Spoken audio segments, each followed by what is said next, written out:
მოგესალმებით და მინდა თავიდანვე დეპუტატებს, რომელსაც საზოგადოების უმნიშვნელოვანესი ნაწილი ჯერ არც კი იცნობს, საერთოდ მოუწოდოთ ბოლოში ხედან, სანამ რეპლიკებს ისროდეთ, თუნდაც ჩემთვისაც მიუღებელი პოლიტიკური ძალის მიმართაც, მანამდე იქნებ ერთხელ მაინც პარლამენტარიზმის ისტორიაში ჯერ სიტყვით გამოხვიდეთ და კოლეგებს დაამახსოვროთ თავი და შემდეგ ადგილიდან გამოეხმაუროთ ასეთი მიუღებელი ფორმებით.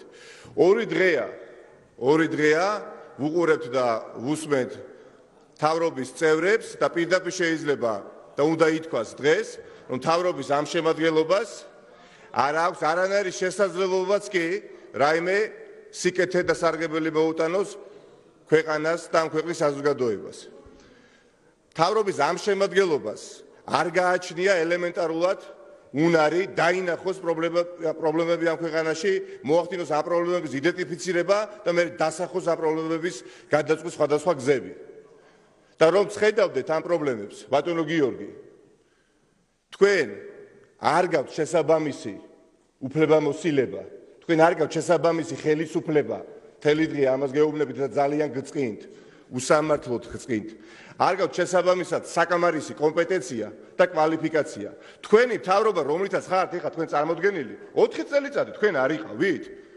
რა რომელი განახლებული მთავრობა, აი აქ ისაუბრა რამდენად. თქვენ ხართ განახლებული მთავრობა? 4 წლის განმავლობაში თქვენს ხელთ იყო ყველა შესაძლებლობა რეალურად მე ამ დაჭირებოდა, მეც კი არ დამჭირებოდა მესაუბრა ამ მიმართულებით. ჩვენ გვისმენს საზოგადოების უმნიშვნელოვანესი ნაწილი დღეს ეხლა პირდაპირ ეთერში. და მან გასანჯოს მე ვიტყვილები თუ თქვენ ვიტყვილებით. თქვენ მე მგონი მართლაც დაიჯერეთ, რომ ეს არჩევნები მოიგეთ სამართლიანად. თქვენ მართლაც გონია გჯერათ, რომ თქვენ საარჩევნო პროგრამას მიცა მოსახლეობამ ხმა?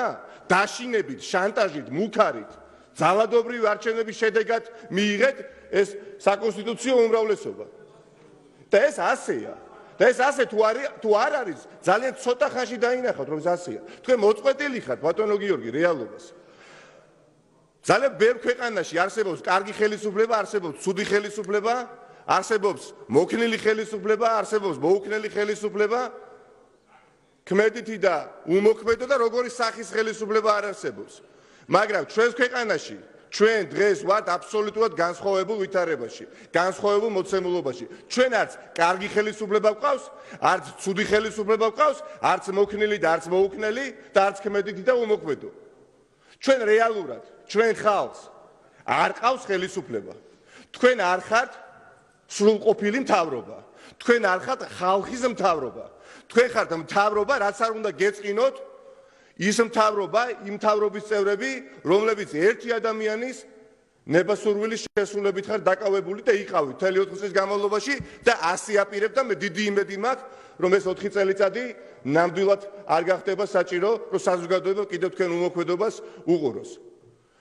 რა მნიშვნელობა აქვს ოლიგარქი ივანიშვილის პირობებში? ვინ იქნება ამ თუ იმ სამინისტროს მინისტრი? რა მნიშვნელობა აქვს ოლიგარქი ივანიშვილის პირობებში? ვინ იქნება მაგალითად ფინანსთა მინისტრი, ხადური თუ კუმსიშვილი? რა მნიშვნელობა აქვს? მაგრამ მნიშვნელობა აქვს ვიღაცეებისთვის, მათ შორის თქვენთვის, რომ თავარია ივანიშვილი თulides და დვარი არის ჯანსაღად. მისი ფრაზა არის ეს. ივანიშვილი თulides, რომ იცით რა ხალხს არ უჭირს ისე, როგორც ბერს გონია, როგორც რუსთავი ახდენს ტირაჟირებას, როგორც ნაციონალურ მოძრაობა დღენია და გსაუბრობს. თავარია ივანიშვილი სხვაგვარად ფიქრობს და არ ფიქრობს, რომ სიღარიბეში ცხოვრობს. დიახ, აი ეს მთავარი არის. მაგრამ ეს არ იყო ქართველი მოსახლეობის ნება, თავისუფალი, რომ აი ესეთი ტყუილების მოსვენა მოუწიოს მომდენო 4 წლის განმავლობაში. კიდევ ერთხელ ვამბობ, თქვენ არ მოგიგიათ ეს არჩევნები. წინა გამოსვლისას მე გთხოვეთ თქვენ, რომ ერთმანეთს რომ გადახედავთ, არ დაიჯეროთ, რომ ეს საკონსტიტუციო უმრავლესობა რეალურად ასახავს იმ მდგომარეობას, იმ ვითარებას, რომელიც არის ამ კედლებს მიღმა. ესე არ არის. რომელი ერთი თქვენი მინისტრი ავიღო? აი რომელი თუ ბატონი ზაქარეიშვილის, პატა ზაქარეიშვილის, ხო, ყოფილი მაგალითად მოადგილე პირველი ქალბატონი ციხელაშვილი, რომელიც ეხლა უნდა გახდეს მინისტრი. ეს ქალბატონი ბრძანდებოდა პირველი მოადგილე იმ ბატონის, იმ მინისტრის, რომელიც ამბობდა, რომ პუტინი არ არის მტერი. პირდაპირ არაერთხელ უთქვამს, არა და ამ სამინისტროს თავარი ფუნქცია არის ელემენტარულში გაერკვეს, ვინ არის მოყვარე და ვინ არის მტერი. და რატომ უნდა გქონდეს ის რწმენა, რომ ქალბატონი ციხელაშვილი, რომელსაც ხმაც არ მოუღია თავის მინისტრის შესახებ, როდესაც აი ესეთ უგუნურ ფრაზებს ვისროდა, რომ დღეს და ხვალ იქნება განსხვავებული. ან რომელი ერთია შინაგან საქმეთა მინისტრი. შინაგან საქმეთა მინისტრი, რომელიც ეხა არ გეწყინოთ თქვენ და მე კი არა ყველა თქვენმა თქვენმა კოლეგებმა იციან. თქვენ რა გონიათ ამ დარბაზში თქვენი უმრავლესობის წევრებმა არ იციან ვინ არის რეალური შინაგან საქმეთა მინისტრი? თქვენ მართლა გონიათ რომ თქვენ ხართ აღჭურვილი უფლებამოსილებით? სუსი ვინ არის? ხომ არ გამახსენებთ? გომელაური ვინ არის? ხომ არ გამახსენებთ? რატომ არ არის გომელაური დღეს აქ წარმოდგენილი? იმიტომ რომ იმ დაკვარად შეცვალეთ კანონში ყველაფერი, რომ არც კი არის ვალდებული მოვიდეს და დაждდეს აქ და გვისვინოს და კითხვაზე გასცეს პასუხი. ივანიშვილის ყოფილი დაცვის წევრი, უფროსი, რომელიც რეალურად საზოგადოებრივ უსაფრთხოებაზე კი აზრუნავს და სახელმწიფო უსაფრთხოებაზე. ბიძინა ივანიშვილის უსაფრთხოებაზე სრუნავს. დიახ, ეს ესეა. ან ბატონი გიორგაძე, კულტურის მინისტრი, რომელმაც ერთ დღეში, დიახ, ბატონო მიშა გიორგაძე, ერთ დღეში თქვენ 13 ჯერ შეცვალეთ, გამოცვალეთ დოკუმენტაცია და საყდრისი ააფეთქეთ. და ვისთვის ააფეთქეთ და ვის სასარგებლოდ ააფეთქეთ? რა თქმა უნდა, დღეს რაც არ უნდა გითხრათ, დილამდე რო ვილაპარაკო, მე მაინც არ აღიარებთ ამას. მაგრამ ბუნებრივი ადრე თუ გიან ამის აღიარება მოგიწევთ თქვენ ბატონო მიხეილ, აუცილებლად მოგიწევთ. და რომელ ევროინტეგრაციაზეა საუბარი? რომელ ევროინტეგრაციაზე და ევროპულ ღირებულებებზეა? ჩემო ბატონო ვიქტორ დოლიძე არ მინდოდა ნამდვილად თქვენი ხსენება, ვინაიდან თავში როდესაც ვალაგებდი კონსტრუქციას თუ რა უნდა მეთქვა და რაზე უნდა მესაუბრა, ნამდვილად არ მინდოდა გუშინ ძელი დღის ჩათვლითაც თქვენზე საუბარი, ვინაიდან კარგი სალამი, ვინაიდან მაქვს რაღაცა სუბიექტური მიდგომები თქვენთან, თქვენი ძმა და მე თანაკლასელები ვიყავით და გავურბოდი ამ საკის თქვენზე საუბრისას. მაგრამ ბატონო ვიქტორ, მე ზნეობრივ კომპრომისზე ვერ წავიდოდი ნამდვილად. მე არ მექნებოდა უფლება გამეკრიტიკებიათ ნებისმიერი თქვენი კოლეგა, მაშინ როდესაც ყველაზე მეტად გასაკრიტიკებელი ბრძანდებით თქვენ დღეს და იცით რატომ? იმიტომ რომ თქვენ უღალატეთ ყოველგვარ ფასეულობებს, ყოველგვარ პრინციპებს, რაც შეიძლება უბრალოდ ქართულ ადამიანს ჰქონდეს, არათუ პოლიტიკოს.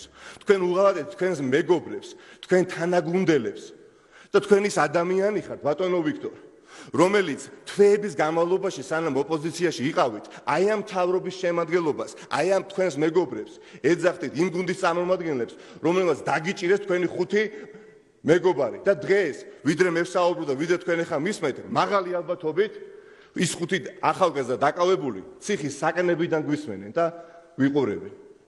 მე მაპატიეთ ბატონო ვიქტორ, მაგრამ უნდა გახსოვდეთ, ამიერიდან ივანიშვილის პოლიტიკური პატიმრები კი არ გახმამთ მარტო ის 5 ახალგაზრდა. დიახ, თქვენი პოლიტიკური პატიმრებიც არიან ისინი. ეს თქვენი სიტყვებია. მე არ ვამბობდი, თქვენ ამბობდით, რომ პოლიტპატიმრები არიან და ღარიბაშვილმა დააკავა, ივანიშვილმა დაიჭირა და დღეს სად დაბრძანდით, ბატონო ვიქტორ? იქ სადაც რეალურად ის ადამიანების ხედავ ის დაიჭირა ის 5 ადამიანი. ამიტომ ჩემო მეგობრებო, თავრობას, რომელსაც რეალურად არ აქვს არც უფლებამოსილება, არ აქვს არც ხელისუფლება და ის ხალხი სამსახურში არ დგას, ბატონო გიორგი, ჩვენ მხარდაჭერა ბუნებრივია ვერ გექნება. თქვენ ხართ ერთი ადამიანის სამსახურში მყოფი პრემიერ-მინისტრი. დიახ, ერთი ადამიანის სამსახურში მყოფი პრემიერ-მინისტრი და თქვენ საუბრობთ თავაზიანობაზე და კორექტულობაზე, როდესაც ნომინალურად დასახელებული პრემიერ-მინისტრი შეურაცხყოფად მიგაჩნიათ. ვინ არის სიმპათიური ფილმის ცნობილი გამახსენდა? ნომინალური არის, იცით რა არის დეფინიცია?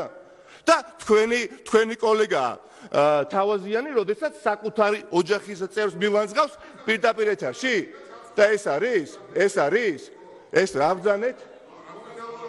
დიახ, თქვენ ხართ ნომინალური პრემიერ-მინისტრი, თქვენ არ გაქვთ არანაირი ძალაუფლება და თქვენ დონეზე არავითარ შემთხვევაში არ დავეცემი და პირდაპირ ეთერში, როდესაც ოჯახის წევრების ლანძღვაზეც ხართ გადასულები და თქვენ ბატონო კალაძე, თქვენც გეყოთ ერთხელ კადრიერება და იგივენაირად გაიბწყინეთ, რა თქმა უნდა ამ ანტიეროვნულ და აბსოლუტურად ძალადობრივი არჩევნების შედეგად მოსულ ხელისუფლებას ვერ ექნება ჩვენი მხარდაჭერა. დიდი მადლობა ყველას.